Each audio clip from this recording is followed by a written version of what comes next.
আমাদের 4 তারিখ, 5 তারিখ, 6 তারিখ এই 3 দিন আমাদের রেনফল অ্যাক্টিভিটি কিছুটা বাড়ার সম্ভাবনা আছে। লাইট থেকে মডারেট রেনফল হওয়ার সম্ভাবনা আছে ডিস্ট্রিক্টের কিছু কিছু জায়গায়, এবং তার সাথে সাথে থান্ডারস্টর্ম এবং লাইটনিং এবং থান্ডারস্টর্মের সাথে কিছুটা ঝোড়ো বাতাস, যেটার গতিবেগ 30 থেকে 50 কিলোমিটার বেগে হওয়ারও সম্ভাবনা আছে প্রত্যেকটা ডিস্ট্রিক্টের 1-2 জায়গায়।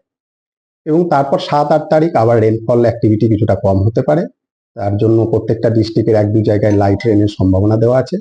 এবং আমাদের 4 তারিখ, 5 তারিখ, 6 তারিখ এই 3 দিন আমাদের রেনফল অ্যাক্টিভিটি কিছুটা বাড়ার সম্ভাবনা আছে। লাইট থেকে মডারেট রেনফল হওয়ার সম্ভাবনা আছে ডিস্ট্রিক্টের কিছু কিছু জায়গায়, এবং তার সাথে সাথে থান্ডারস্টর্ম এবং লাইটনিং এবং থান্ডারস্টর্মের সাথে কিছুটা ঝোড়ো বাতাস, যেটার গতিবেগ 30 থেকে 50 কিলোমিটার বেগে হওয়ারও সম্ভাবনা আছে প্রত্যেকটা ডিস্ট্রিক্টের 1-2 জায়গায়।